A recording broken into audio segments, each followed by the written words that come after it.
Hi there, my name is Brendan Caverhill and I'm a science teacher in downtown Toronto. I'm also on the social media for the Science Teachers Association of Ontario, STAO. I'm here at the 2014 STAO conference, and we're going to be broadcasting some of our hangouts live on air. So we hope to bring you some fat talks about teaching science in Ontario, and we'll be including hangouts in the morning and the afternoon over the next 3 days, from November 13th, 2014, today's Thursday, to Saturday, November 15th. Tune into our YouTube channel or our Google Plus page and watch for tweets that are advertising our hangouts on air.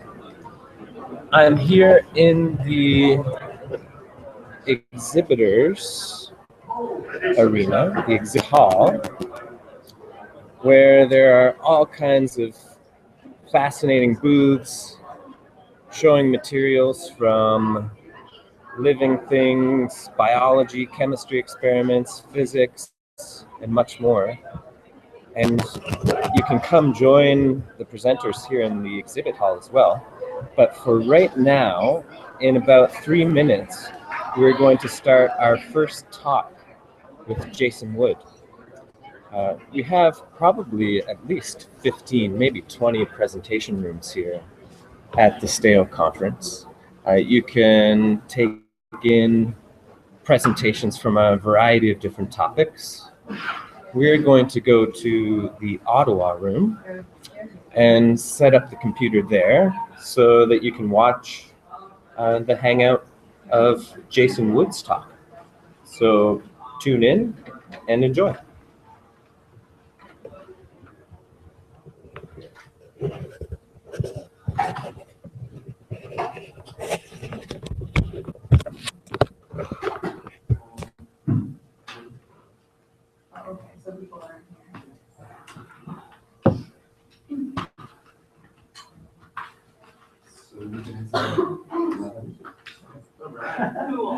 If you want to introduce yourself to the online audience, sorry.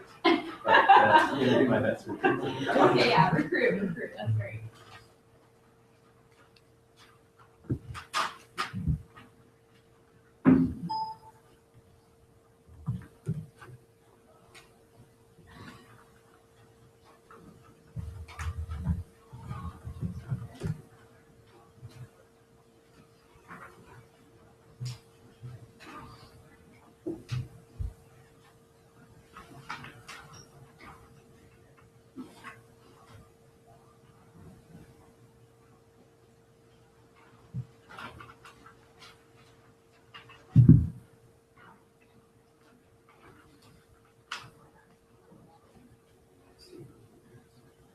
Yeah.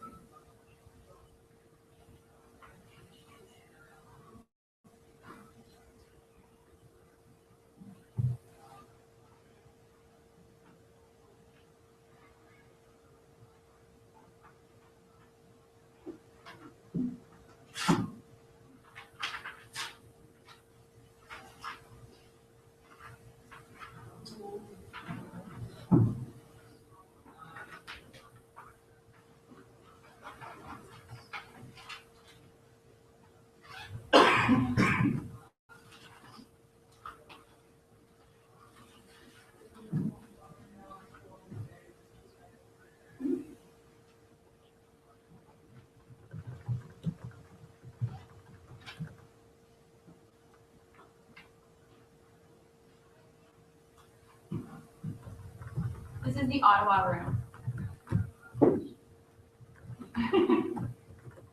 It's hard though because that door's long. Yeah, I tried to get in. It's not invited. I'm ridiculously happy that you tried it first. So I didn't try it. I just thought. I'm like, oh good, she's going to the Yeah. I appreciate it. She always has it. I arranged it with that money on the It's my first day. I don't really know. Okay. No, I'm fine. Thanks for being here. Sure, It's a sure. bonus, yeah.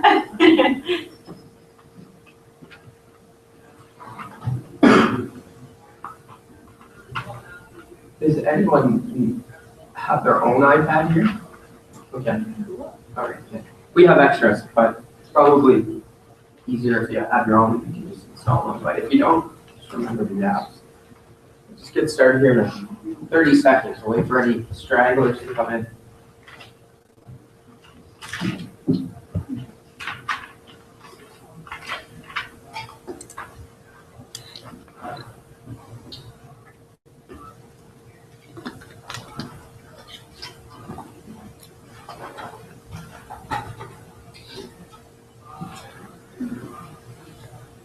I just have these solid people. Yeah, we're good.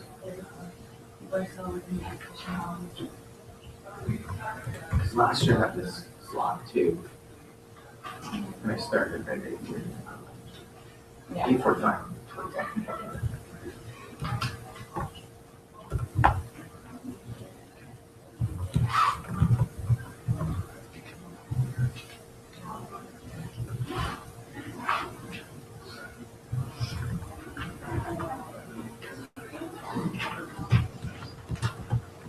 Hi there. Hi, welcome.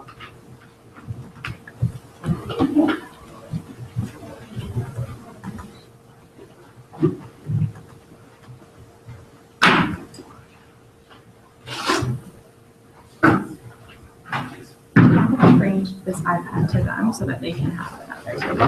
Great. Bring us over for you.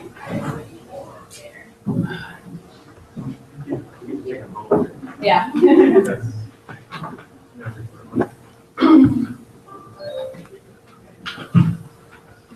I just tweeted. I think that might be. Oh, is that what it is? Yeah.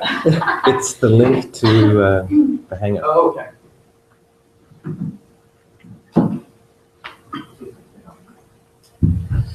All right, well, I guess we can get started. Make sure my technology's working since it's a technology workshop. Try and keep this as informal as possible. So if you have a question, just shout it out, raise your hand. My name is Jason Wood, and this is my colleague Shantel. And we're coming at you today, live and direct, with some tips and tricks, things in technology that we do in the classroom. And it's our hope today that you can get a nice toolbox of programs. We tried our best to present you with the ones that are free, because I know that in most educational environments, funding is tough. But things that we do and how it may help you. We come from a private school. We work at Holy Trinity School, which is in Richmond Hill, and we are a one-to-one technology school. So it's a K-12 independent school, and it in the world that I teach, which is K-6, we have one-to-one, but it's not each kid has their own iPad. There's a class set of iPads. From 7 and up, each student has their own iPad or computer.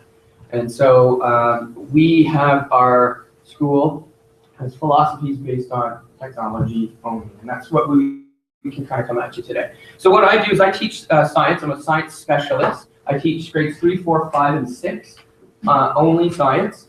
And each one of those grades, with the exception of grade 3, so 4, 5, and 6, has their do not have notebooks.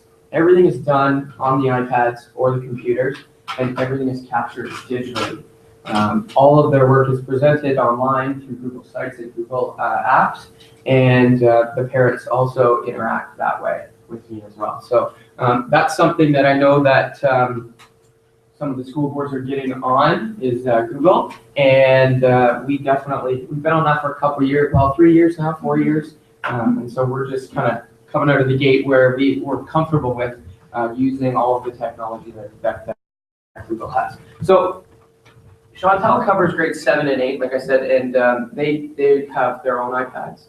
and she can talk to you more specifically about that. But just as a show of hands, is there any K-6 teachers here who worked? Okay, and everyone else is 7 and above, I assume. Okay, perfect. And like I said, if there's any questions related to the content on how we're presenting and you want it more specific to your age group, please jump in because we have experience. Go ahead.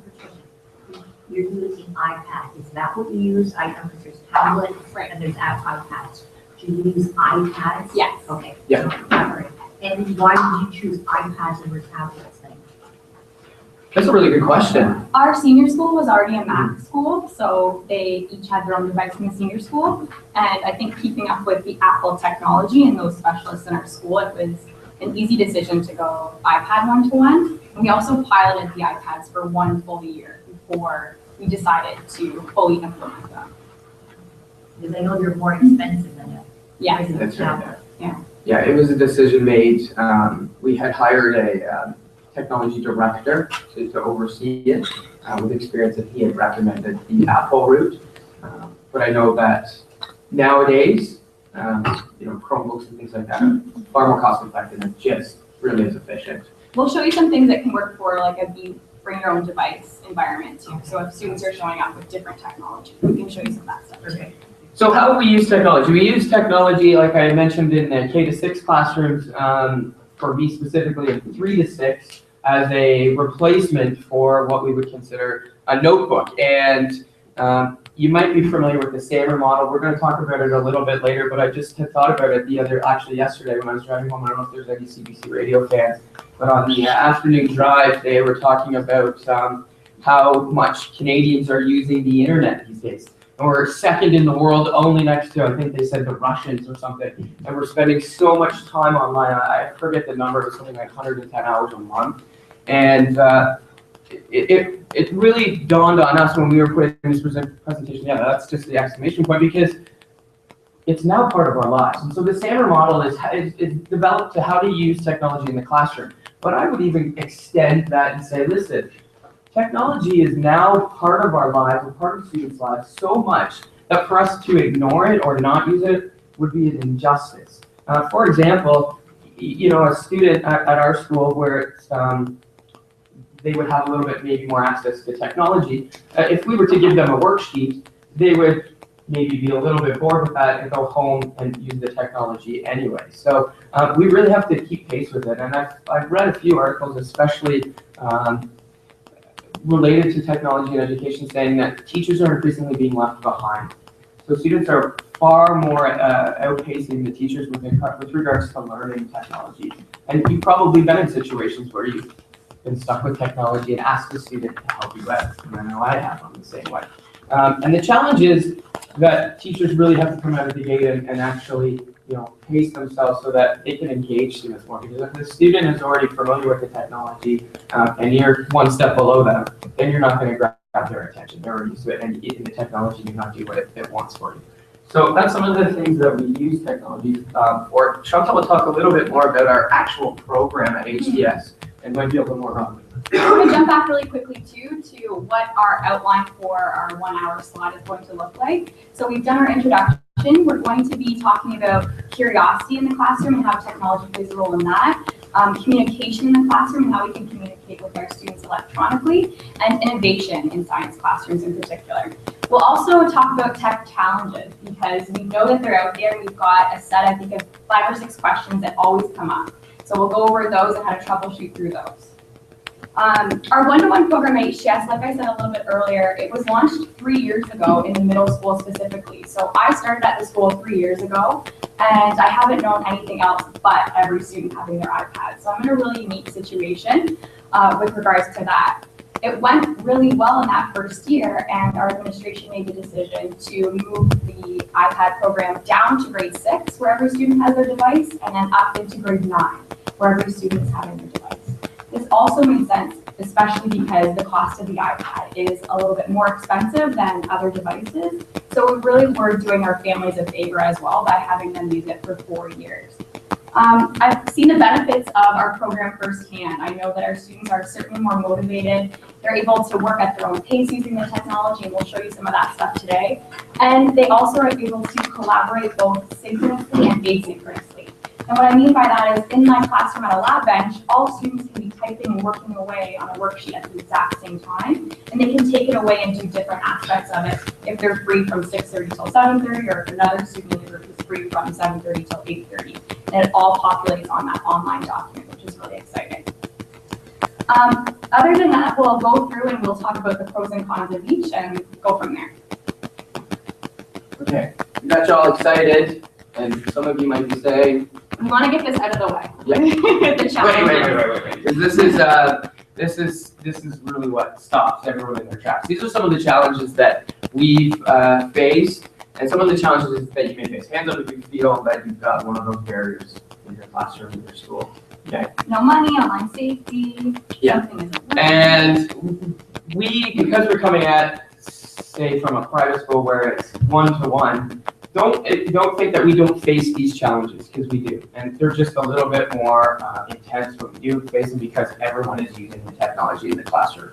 So if you do have one of these challenges, if one of these are staring you in the face, think about what we are presenting and how you can get around it. And we're going to try and address all of these challenges when we mention some of the apps that we use and some of the programs that we use. Because the whole goal of this is to give you something to take away, to give you something in your pocket so that you can walk away and go and use tomorrow in your classroom and get started.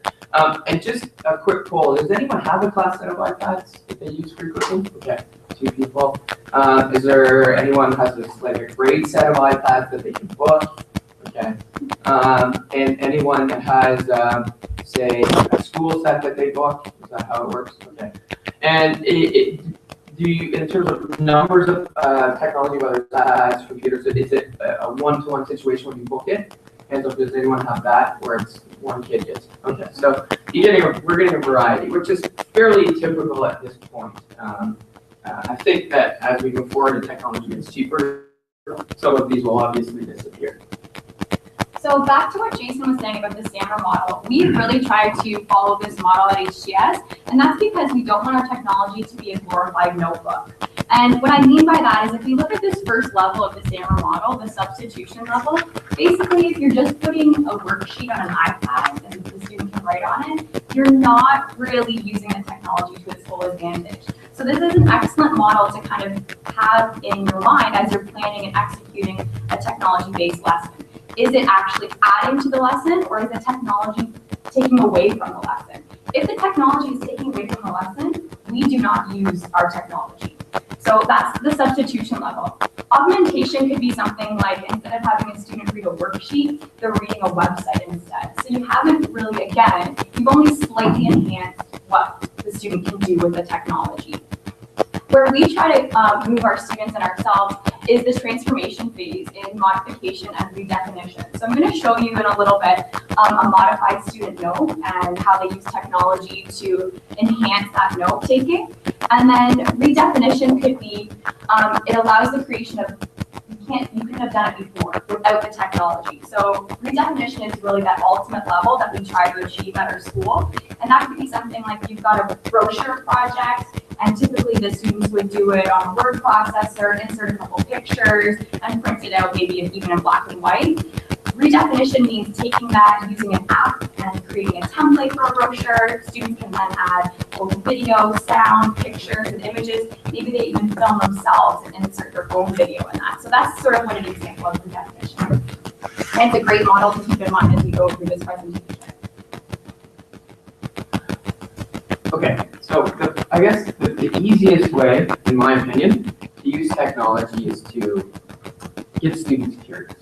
You can hand a kid an iPad with no instructions whatsoever, and they're not just going to stare at it. They're going to go in, they're going to figure it out, they're going to find their own. It's a natural tool that kids of all ages really use.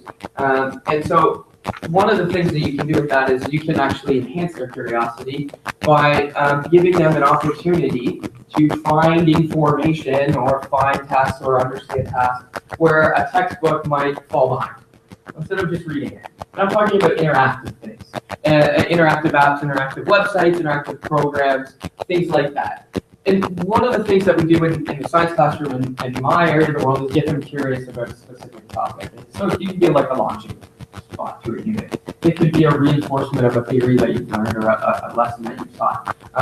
But it's to get kids curious. It's just that extra bite that technology can offer. So there's some apps here. We're going to show you some of them. All of these are free. Some of them, like the Brain Pop and the Gizmos, have subscription-based programs, but there are free aspects to them.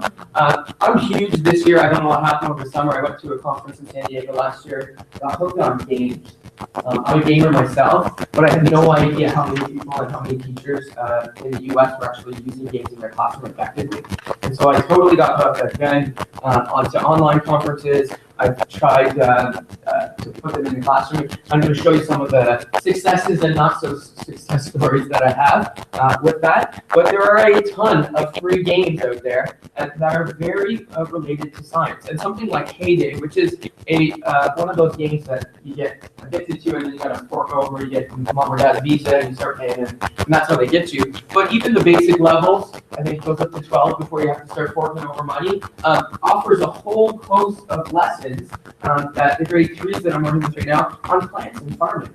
And some of the challenges and benefits that go along with that. Angry Birds is a great opportunity to teach forces in physics because it does follow a pattern that is realistic. And so kids are obviously engaged in that, and it's a great way to reinforce or introduce a topic.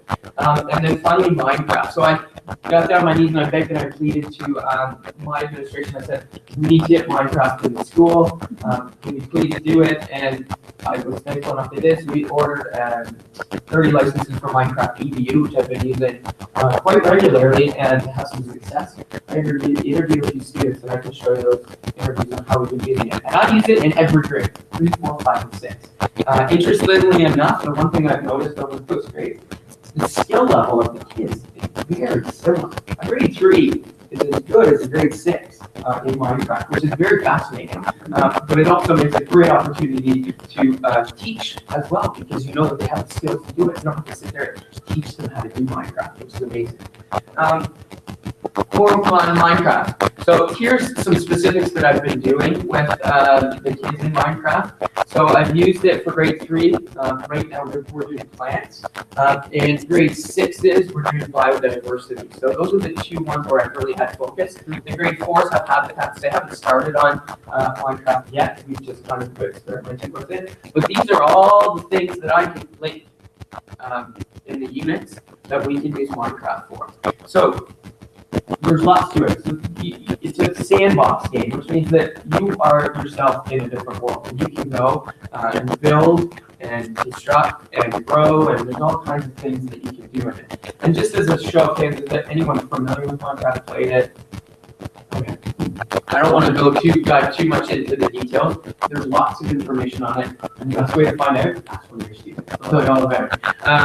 But I find that it's a mirror image of what you can offer in terms of technology versus a textbook, because you can have the students go in Minecraft EDU, have them all there. Each kid is in there. You can pause them so they can't move. You can teach a point about growing plants. You can teach a point about habitats and notice that there's no water or plant life around here or animal life. And you can have them do step-by-step lessons through, which is excellent about Minecraft EDU versus the standard Minecraft. Is once you're in there, you kind of know on regular Minecraft, where Minecraft EDU, you can pause it. But the secret skills, the head-to-face skills that come out are the 21st century ones, because it seems as though when students get immersed in technology, they can kind of turn into these wild beasts and are uncontrollable. And there's not much difference when you put them into a Minecraft game, where they, because they're not in the classroom anymore in their mind, that they can do wildly crazy things and destroy other people, or grief, we call it. People who grief the world or hurt someone. And so you really have to be upfront with them about those situations. But it's interesting in my experience that I've had, the limited experience that I've had.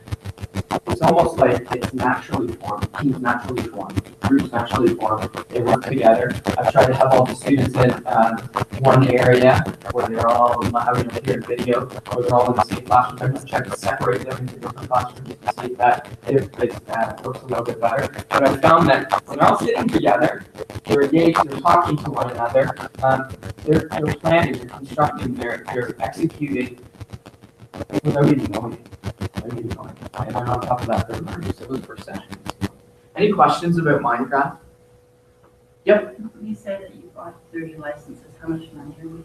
Okay, so the cost, You yeah. have to buy 30, like, what's No, the no, minimum? it's you can buy as many licenses as you want. So what's the minimum that you One. have to do? Yeah, you can do it, yeah, and it's a multiplayer game, so typically you would buy multiples of one. Otherwise, you can actually purchase it now in Pocket Edition on iPads, which is significantly cheaper. It's called To- Pocket Edition? Pocket Edition, yeah.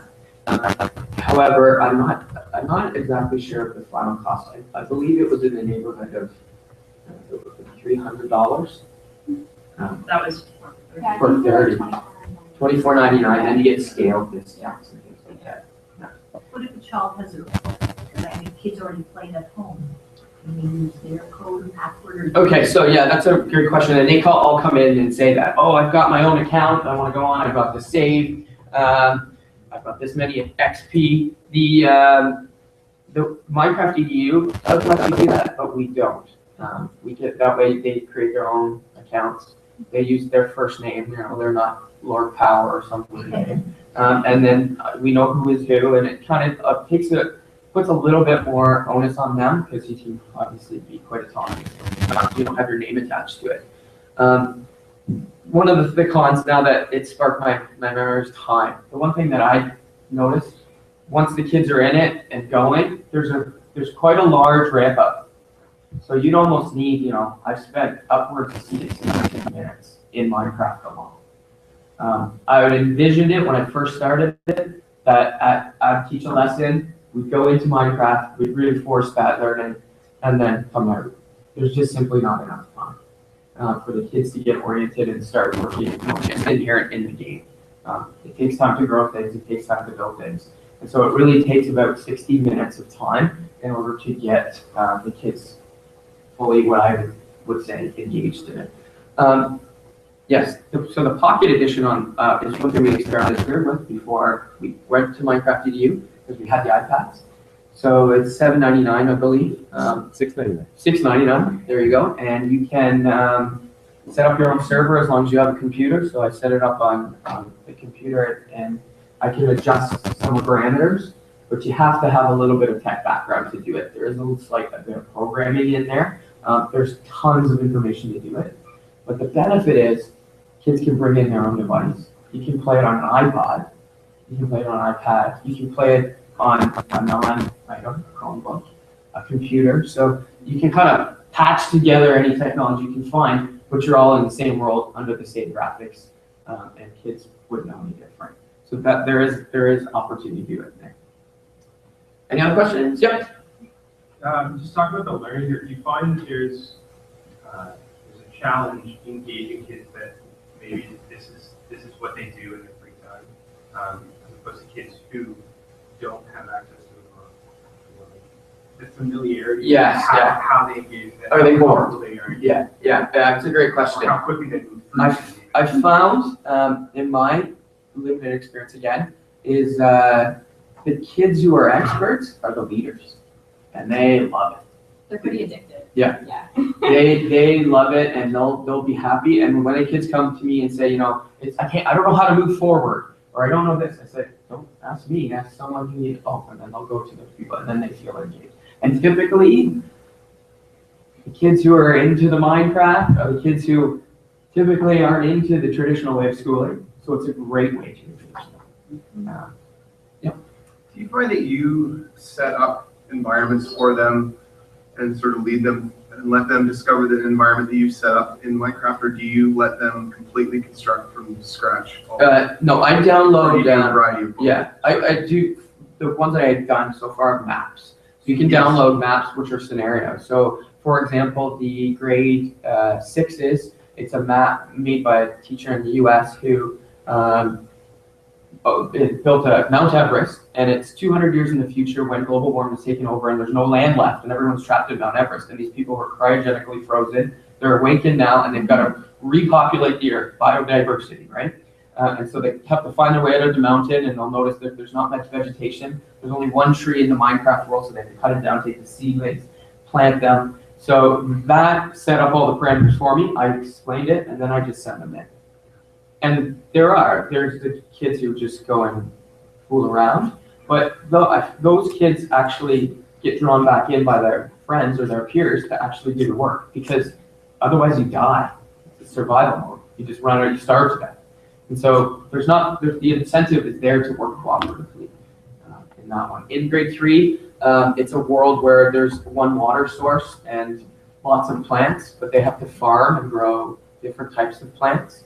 And all the challenges associated with that, getting the water from one side of the map to another without, damaging the land, and why the plants need water. So again, I send them off. This is it. They can't do any damage outside of the world, and they seem to form teams to do it. And there's challenges. You've got to survive. So if you just goof around, you just end up starving, and then you're out of the game. Yep. What does your assessment look like? That's another one. I've just done, I take my iPad, we're going to show you a tip and a trick. It's all observational assessments. Are they on task? What are they doing? How's their communication? I'll ask them a quick question. What are you doing? How's it going? It's all very informal at this point. There are formal assessments that you can get that are attached to these maps in Minecraft EDU that will have questions laid out that you can assess. But at this point, it's just informal. It's been quite successful. Yeah. Are there other websites you would recommend for us for our learning curve? Yes, definitely. You know what the problem I ran into when I did it? As I spent all summer learning about Minecraft, got into school. Okay, here's what we're gonna do. Download maps. Block. And the website wouldn't let me do anything. So I had to work with our IT team to get it. But yes, we have a list of websites that we can certainly share with you. Off the top of my head, Minecraft EDU. Google that and follow it through. Tons of information for teachers. As a matter of fact, I think there's almost too much information out there. But you'll see where you've got adults talking about Minecraft and you've got kids talking about Minecraft. It's great. Biodiversity map that you're talking about. Yeah, it's all through Minecraft EDU. But you can download that map and you can actually use it in regular Minecraft. I'm just thinking, I'm from a French school, Okay. so I'm just wondering if it's programmed in French as well. Because just like the communication and the challenges and all that stuff, I feel like there is different languages, but I'm not entirely sure. Pretty sure that there is. Yeah, I Middle think school you can French switch it. teacher, I think, has used it. I almost Yeah. passed it for. And I integrated, I tried a little bit last year. Yeah. And I'm like, I'll just ignore a little bit the fact that it's Yeah. not the language of the school, so I really wanted to see what it would do. It Or worked we out have- really yeah. well, but, When you're building and constructing things, I know that she had students write what they were doing, like the action of that okay, in French. So And if you enable chat, they're talking to one another, it's all in French. yes, that's right, yeah. And But I'm just wondering what the program. I think there is. I think you can select the language, but don't go beyond it. But it's an open game, so I'm sure somebody somewhere who speaks Yeah. French and stuff. Yeah, so it's probably. Sure. Okay, so I just want to show you a couple videos of kids. Naomi's the one on the left. So she's in grade 6, and she is doing the biodiversity map that I was talking about, where they had to escape from Everest. Hi, Naomi. Sorry for the sound. Can you tell me how often you play Minecraft inside of school? Have you enjoyed playing Minecraft in the past? How do you think Minecraft has helped you learn about life?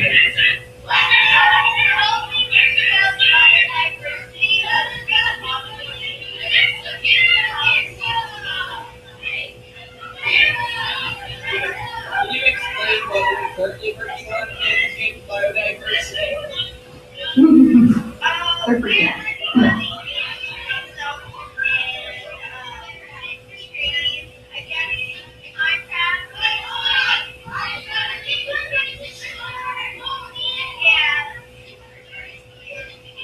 Okay, thank you. So what I wanted to capture there is obviously what the environment in the classroom is like when they're all doing. They're all very engaged. And if you could hear and spend some time listening to the background conversations, you'd find that they're turning their heads because somebody has found a tree, one of the other trees that was secretly hidden. So it's quite exciting. So they're very engaged. I'm not going to show you Daniel only because we're just for time's sake, but Daniel is essentially saying the same thing. He doesn't play Minecraft, and that he's found it quite interesting and helped him learn. And the other kids in the background are screaming like the food and the shelf. Yeah, food and yeah, exactly. Another game that's free that I want to show you that is excellent. I've used it for grade 6 and grade 4. Is Wolf Quest. It's not available on the iPads. It's only a computer, but they're developing it. Wolf Quest is like a first-person game. So if you're a gamer, you know things like Call of Duty, and you walk around and you are a wolf, and you have to survive. So you have to find food. You have to find a mate, which always gets a few giggles. It's all G, so don't worry.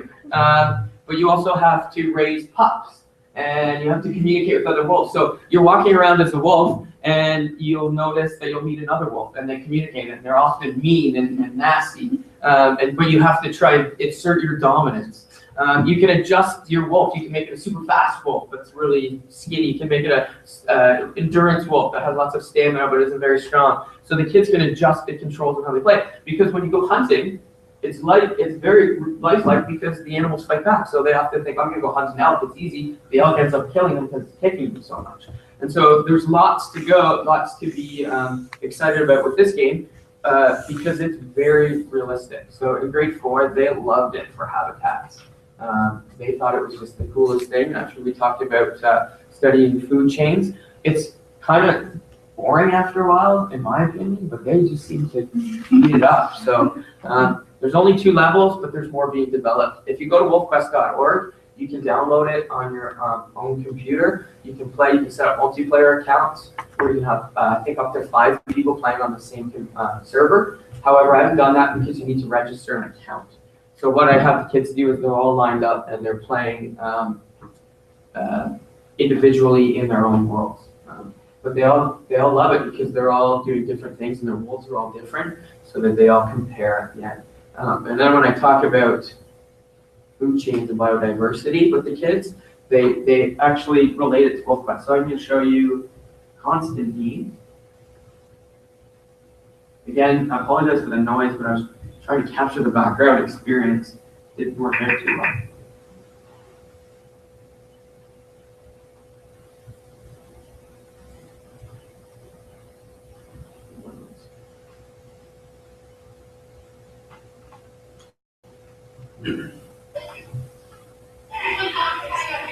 What game are you playing, Constantine? How is that helping you learn about biodiversity?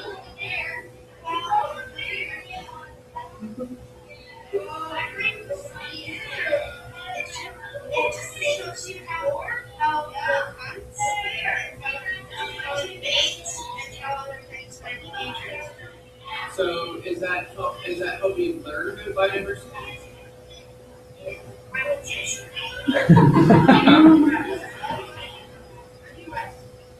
What about if you overhunt? Then you might right. Do you think this is helpful for you, or would you rather learn?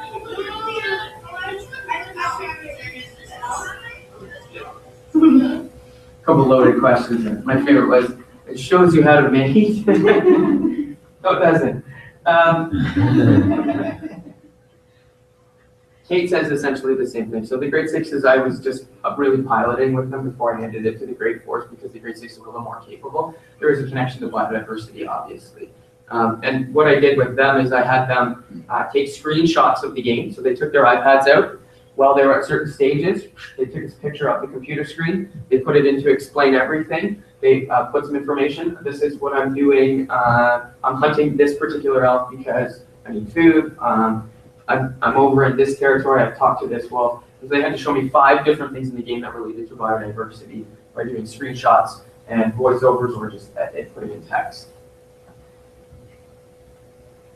Okay, so a student example of our theme of curiosity for this particular part of the presentation is a typical classroom note that students would write from hand on their notebooks and their binders. And what we've done here in the middle school is taken this typical plant and animal cell note and turned it into a really modified type of note using the free app iCell. And so I'm going to show you that in a couple seconds. But basically what students did is they used information from their notes and filled out their own classroom study note appropriately. And instead of drawing in pictures of what the cell organelles might have looked like in grade 8, they actually were able to go onto the iCell app, take a screenshot, and then insert that directly into their notes. So both for plant and animal cells, you can see that they found those specific organelles, and they've been able to capture what they look like and keep that in their notes. So students, for instance, that would use this tool when they're writing a test with our resource teacher, they would be able to pull this up and it would really jog their memory for what we did in class. And it becomes a really enriching note instead of just using it as a glorified notebook. So I'm going to show you the app really quickly. Just like this. So again, it is for free. And it also is leveled. So if we go to the animal cell, for instance, you can see here that it is a whole view of the cell. And you can click on different aspects of the cell. So if I click on the blue, it brings up a description of what the job or the role, the function of that organelle is. And then you can just use your 2-finger tap and zoom back out.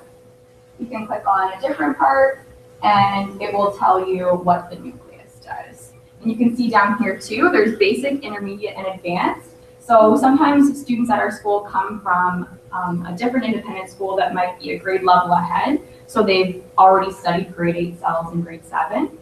So I encourage them to try the intermediate level, and it gives a much more descriptive explanation of the function of that organelle, or even the advanced level for those really high achievers.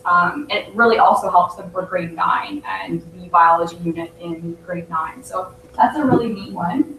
And like I said, it's just a simple screenshot. And then we also study plant cells, of course, in grade 8. So you can rotate the plant cell. And you can also hit this button, show cell wall. And that really gave students a perspective of why plant cells differ from animal cells. And again, there is intermediate, basic, and advanced that you can click on and rotate through the cell, which is really neat. Students use this all the time as a study tool, or when we have a cell analogy project where you're going to see in a little bit. So they have to remember the function of the cell to make an analogy about it, and this app really jogs their memory quite well. And finally, there is the bacteria that you can look at and click on a few different things in here. So we do a pond scum lab where we try to identify different single cell bacteria. And this is one to just kind of get them introduced to what they might be looking for using their identification key. So again, there's basic, advanced, and I'm going to switch back to the presentation now. That's a free app, you said? Yep, it's free. It's called iCell. Finding it in the App Store, I don't know why. Hudson Alpha iCell. If you want to search Hudson Alpha, it might show up. Okay. Yeah. I can come around and show you afterwards too. Okay, so we want to do another little participation thing with all of you right now. Each of the iPads on your tables has this app, Erasma, that's how you say it. And basically what you're seeing in this picture here is grade 8 students of mine at a lab bench, and they're using augmented reality to find out more information about the specific thing that they're looking at here. So I have a printed off picture of an amoeba, and using their iPads, they're scanning that, and other information is popping up to generate. This is so cool because it gets students not only out of their seats, it gets them exploring and interacting with their peers at their lab bench. As one student here might be reading the information, the other student is creating point form notes. And Erasma, again, is completely free and it works on iPhone, iPod, all that sort of stuff. So what I want to do is I want to go around. What you need to do is open up the Erasma app and try and scan the pieces of paper that are at your tables. And you can see the virtual reality pop up. It's pretty cool. Okay, I'm going to come around and have a look, make sure it's working. So if you go to the box right here, yeah, then you hold that right over top of your pieces of paper. and virtual reality should pop up. You might have to zoom out just for that. It's okay. Once you have this virus, you have to program or in a different section. See the virtual reality pop up? So it's telling you that corrugated metal is a sheet of metal shaped in a series of major triangles. It tells you all about that structural component. So this is grade 7. My question is this something that you can create content for? What do you mean, like, what do you mean by that? Like you can go through, it has to come and create the, whatever the image is. Oh, yeah, definitely. Yeah. Like this is a picture from the internet, like this is a grab shot of the accurate information. And it's just pretty good. And you can have that record a video or something. So did you get tired of what's happening? Compare it or walk over, do that, your head pops up. Or you get both. This is just information. I'm reading. It's searching, it's probably, okay, let me try another one. Might be over here. So rather than picking up pieces of items in a box. It shows you where they are.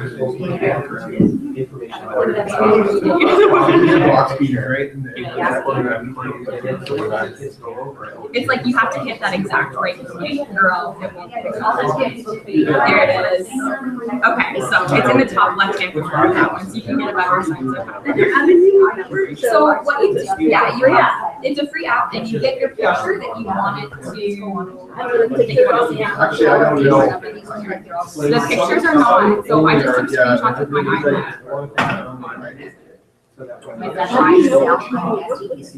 If anything won't really work, like this one is a little bit tricky because it wasn't showing the exact shape of the structural component. But usually things that are black and white, simple images, plus color, it's really easy to pick up. Yeah, here. Here, try this textbook. Yeah, so if you have to hold it right, like if I was your lab bench partner, you'd be telling me an arch is a curved structure, and I'd be like, okay, arch. So you This is from the textbook, like this is, that's the easy part, right? Like instead of students sitting at their desk being like, a structure is, they're like, and then they just take notes on their partner's iPad, while the other partner will not just read it. This is strictly Exactly. Yeah, it's pretty cool. It's available for. Yep, you can get it. Yep, any tablet. Nope. Yeah, most of them now are becoming the Android platform. Then that letter from my friend. She said if you hold it over and some information pops up, there has to be more to it than that, right? Because that's just The basics. right? You know what where it gets really exciting? she was saying she Is when wanted to have. you have a The one lab, partner, you have a picture, you have something, a piece of work a kid has done. You have that kid film and explain it. I really love this part of the lab. We have found that after mixing vinegar and baking soda together, it bubbles as much as we thought. And you have the lab report there. And you have other kids take a raspberry and go around each one of their lab reports. And they hold it over, it pops up, the kid's head pops up and starts talking to you at the lab. I was gonna So if mention you have that. parent teacher night, you have The other thing that we use it for is that like. you have them film and talk about what they did. Parents just take a raspberry. Kid's head pops up. Mom, dad, this is my lab report. This is what I did, this is what I thought I could do better here. Picture of their child, There you go. and their child will show up in video. That's that. Talking There is a lot of front loading to it, It's so pretty you do need the cool. So, like, time to for put all that parents, like, for stuff in. teacher nights, But once it's you can just executed, literally have it's printed pictures. Tell them to come in and download the app, and the student can say, okay, what I've learned this term is, and you just have a video of each other. So And it's it's detecting so an image powerful. and then For put parents, that- they're completely blown away that Yes. their kid, So you know, or, you know, it's a poster project. so you take a picture of it and And it's you scan an text. aspect of Okay, their so poster that's project. good. So it's And they always show not up perfect, explaining no, of that course not. diagram. And you know, of course, like things like this, it's a little hairy because it's, you know, gray on gray and it's an odd shape. Yeah, so I'd say for the most depending on part, the project, like it's for really good, this, especially would that with be cases and like, for me, it would be, okay, completion of the worksheet for this. So, But you if really it's a just picture of a diagram and it's a video of them Just popping up really explaining the surface, so you diagram, I really have a students' rubric as I'm Yeah. watching it. Right? and what they have to They say got about it, something. they If don't. you do a debate or something, Yeah. you can have It's them. pretty neat. Yeah, so if you want the face, you can hold it at someone's face. It's like she said about, Yeah. oh, that's cool. And have all the kids printed out or something. Yeah, have the face printed out, so it's gonna be like, oh, let me. Exactly. So anytime you do something way in, you can do it with that. Oh, that's neat. Or even more powerful is have them create a piece of artwork or something that's related to a certain topic, and then have the students guess. What did Susie and Susie starts explaining about Hi, yes. how many did you get right? Why do you think that? Why do you reach Do you know what's going on with this one? Why it's not? Yeah, I think it's the actual picture. Oh, it's the, well, because this one here. Just for time pacing, we should probably. Okay, thanks. All right. Does anyone have any other sorts of questions about this app? Or we can just hold them to the end too. We have a couple more things to show you. Pretty fun one though, right? So maybe let us know. Yeah. Okay, so some, Oh, sorry, go ahead. oh, go ahead. Just really fast Yeah. about that. Oh, no, Is no, it I- cross-platform available, do you know, or is it? I believe so, yeah, I think it's No, I Android mean- available. Don't count me on it, because we believe.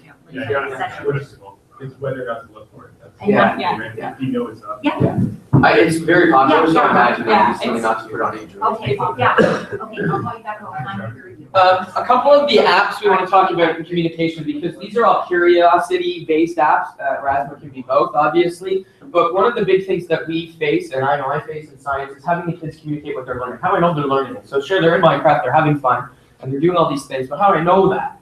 And so communication is a huge initiative at our school for technology. Explain everything. Any hands that heard of that? Probably the best app out there, in my opinion. You have to pay for it. I met the creator when I was at the tech conference. Wonderful. He had put it out. He wanted it to be free, but the development costs were too much.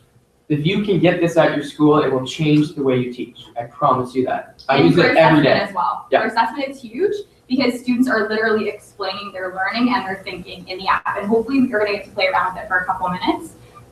The free version of that, of Explain Everything, is called EduCreate. Yeah. And I'm going to show you both. Actually, I'll show you right now while we have it. I'll just plug my iPad in. So this is, I use it every day. I have the kids trained so well that I don't even ask them to open and Explain Everything. I say, you need to do this lab. The directions you'll find on Google Drive. Please submit the lab into Google Drive. And they automatically go to Explain Everything to record everything. I have them from grade 3 to 6. So by grade 6, we're just grunting at each other and they know what to do. So Explain Everything. We, let's see what the last one I did. Oh yeah, this one. So grade 4s are learning about adaptations. So you get a story. Sure. Here's the story. You are a huge Star Wars fan. We talk about Star Wars, all the different worlds in Star Wars, where Skywalker was born, Tatooine, and what they're like. And I tell them, okay, you are now a space explorer. You've landed on a planet, and you get to create the planet.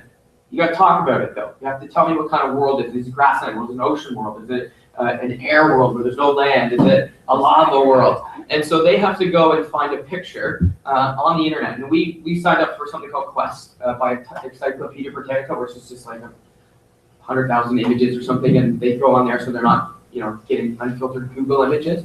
And they go on and they'll just do a search and they'll find something. So I said, well, my world's a grassland world where there's not a lot of water, and water is seasonal, so it comes and goes quite infrequently.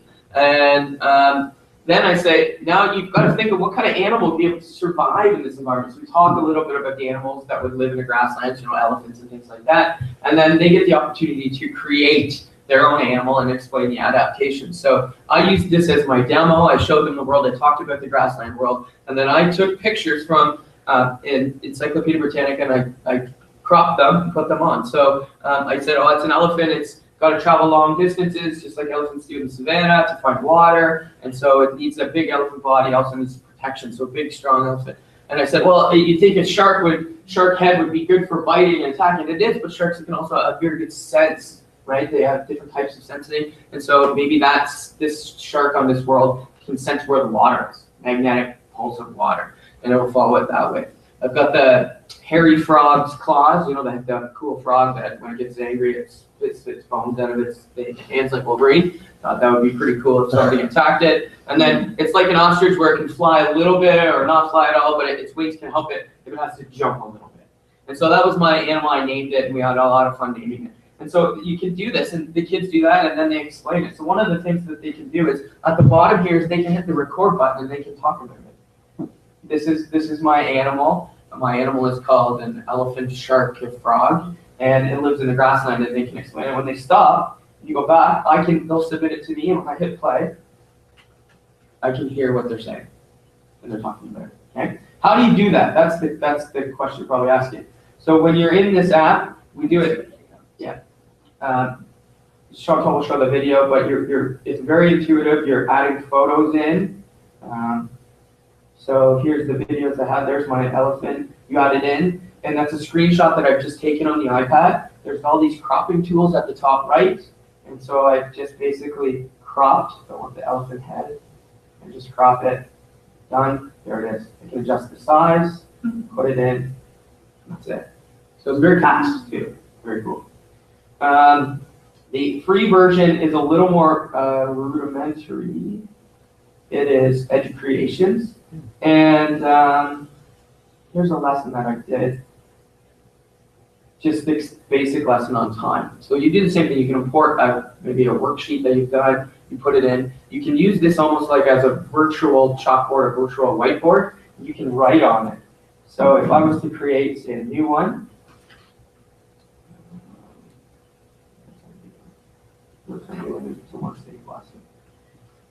The free version. Yeah. I guess one. Anyway, so when you click on it, I'll just use this. I was just showing you kids a picture. But you can actually mock it up, right? You can talk about it that way. So the benefit of this is that students can watch this video over and over and over again until they grasp the concept. So if there's a student that needs remediation, then they can rewatch the videos that you posted on that particular lesson by themselves on their own time at home or at school. If there's students that want to work ahead, you've got videos prepared for that next lesson or looking even deeper into a topic or something like that. It really doesn't take much time to spend a couple minutes working on a video, and students can use it to go back or forward. Do you share the videos to YouTube, or where do you put them? They go right into Google Drive for us. Oh. We have Google, so they go right into Google Drive. But if you just had a Gmail account, you could put them on YouTube. Yeah, and Educreations has its own set of lessons, so you can actually publish a lesson, and somebody can find it. So if you want science, people have already made their lessons available. So, and you can just use them. Yeah. You just give Scott some credit. Yeah. Nice. So you click on it and bang, and it as it loads, it's got a lot of video. This is the awesome way to do flipped classrooms. You create the video, you've got your chalkboard there, you talk over it, bang, post it on your website, kids watch it, they come into class, hope everyone's watched it, this is what we're doing. Yeah. You know, here we go. Or for supply teachers too, because you can do a mini lesson and then have students fill out a worksheet or do a lab report or whatever on what you've left in the video. So yeah, there's him talking, the sound is off, but yeah, that's all I did. So Explain Everything is basically a whiteboard that you can explain a lesson over Right. top of. And you can write right on it, you can import a web page, you can do anything on it. And so Explain Everything just has more features. And we can show you those. But we've seen it, like I've seen it used at a conference with there's one iPad in the classroom. And a teacher sits down with the student and the student has Explain Everything open and they work through a math problem. Or they label a cell. And then on that one iPad, on that one classroom iPad, the teacher has that information for assessment and they can rewatch it and see how the student did. So I've seen it with one iPad used and the benefits of that. I don't know if we have time to go over it, but I'll show you just really quickly the cell analogy assignment. The student did this that has accommodations and modifications because the actual assignment was them to write a 2-paragraph analogy story about a cell. Instead, this student did an Explain Everything video and used her excellent oral communication skills to explain her paragraph instead of actually write it out and type it out. So I'll just show you the first few minutes, or minute. Hold on. Before a minute. And let us look at Toronto, of the prosperous city of Toronto. What's this? This is our first stop, the town hall. The town hall manages all the activities of Toronto. It oversees what's happening in the city and makes sure there's nothing goes wrong. Now, let's keep moving. Oh, what is next to my house? This is a power plant, or power plants, should I say. These power plants provide and fuel the city with electricity in order to keep it running. Without these power plants, So you get a sense of it's really easy for student use as well. And it's only 3 minutes long instead of that student having to write out a couple paragraphs, which she would have found extremely challenging. This is an easy way for me to use basically the exact same assessment for her as I am for those students that are writing those paragraphs. Oh, you already showed that, right? Yep. Oh, we wanted them to do a pass. Yes. So on the iPads at your tables, there's edu creations on there, and you can load it up and see how well you can work do these those 4 activities. So can you include your voice, change to grid paper, include a photo from a camera roll? I can't promise what's on the camera roll because they're on our iPad. And add text. So we'll see. We'll come around for just a couple minutes, see if you can play around with it. Log in. Okay, so what are we reading it? What did she say? Good question. We're supposed to. Go ahead and explain it. I'm not. Okay, so this is the first time you go. So if you can- Oh, sorry, I changed it. So try to add voice, try to change the paper. Microphone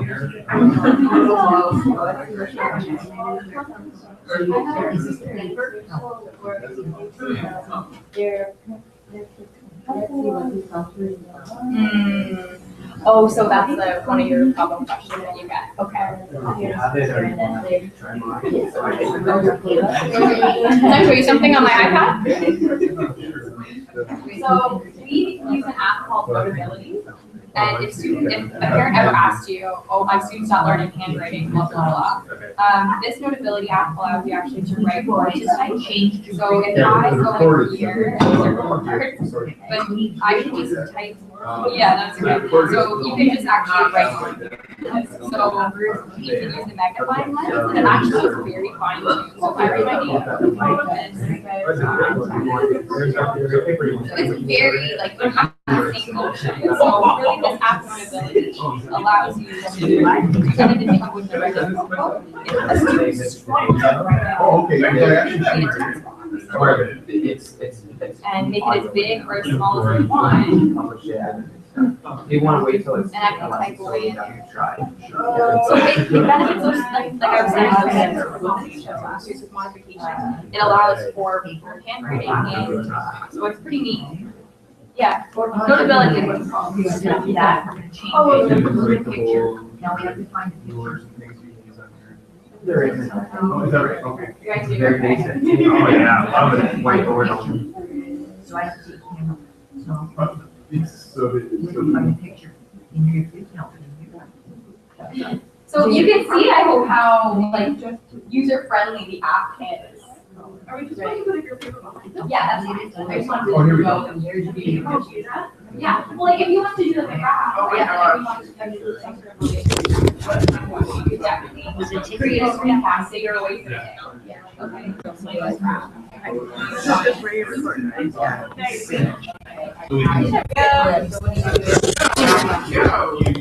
Just want to see what you're doing.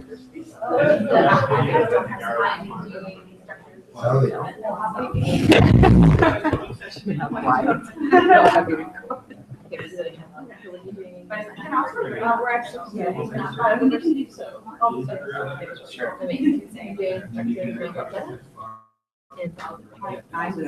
He's got it somewhere. You have it.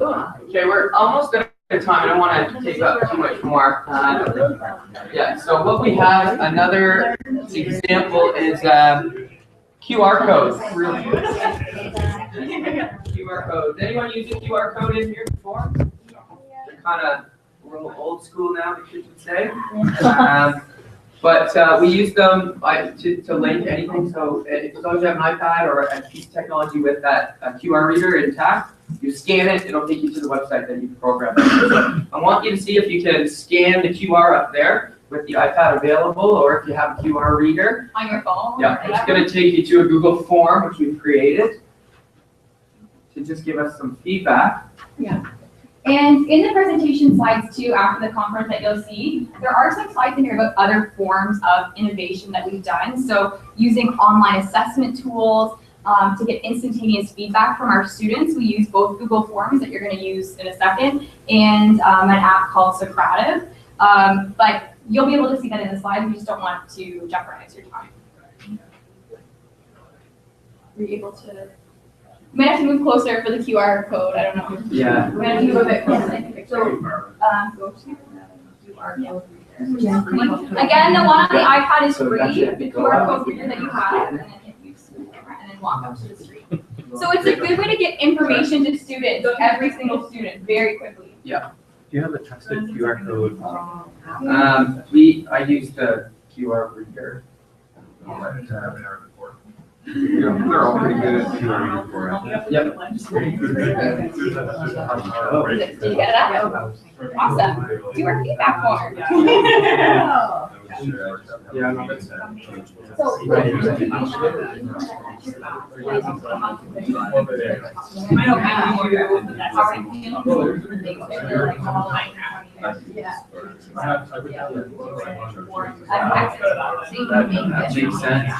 No, we make it on Google Forms, but if you have a Gmail. Yeah. There are other ones there that, but I can't say everything. So to make a QR code, you actually have to go to a website, and it's a free website. You can just type in to Google QR code generator, and you type into Google QR code generator, it asks for the website that you want your information to go to for the people that are scanning the QR code. And so you just copy and paste whatever website you're using into that QR code generator, and then it shows up. Really, really easy. So on ours, because it was a Google form, every Google form has a website associated to it. And so you're able to just paste it right in there. Very easy. Nice worker. Did everyone get it to work? Did you guys get it to work over here? Yeah. You're okay? You guys got it to work? Awesome.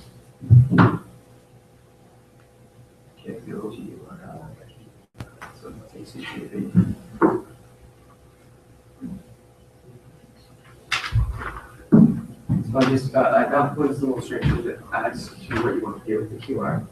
But it gets you to that website. We set that website up. It's a Google form. So you guys want to I'm not sure. Yeah.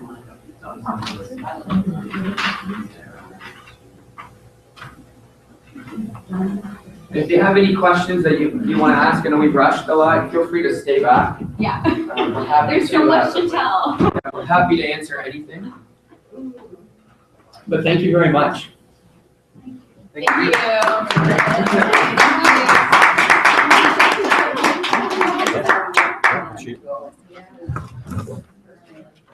You guys need more, like an hour and a half time slot or more. You can do this in a day. Oh, yeah. You could spend, a few hours on each app. It would be a worthwhile day. Yeah. It would. But there's a whole plethora of stuff that we use that we just kind of filtered out. Do we want to show our Twitter? Do you want us to show our Twitter address? Yeah, please. You can follow us. Yeah, we will write to you.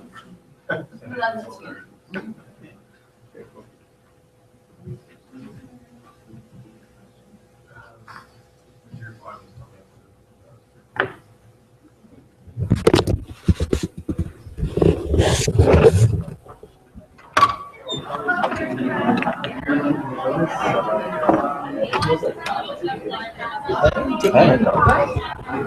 So that's it for our first Google Hangout on air here at the Science Teachers Association of Ontario annual conference. As you can see, things are heating up here at the conference, getting really busy in the exhibit area. The conference rooms are filling up and there's a whole lot to learn. So watch our YouTube channel and our Google Plus account to see more talks live on air. Thanks.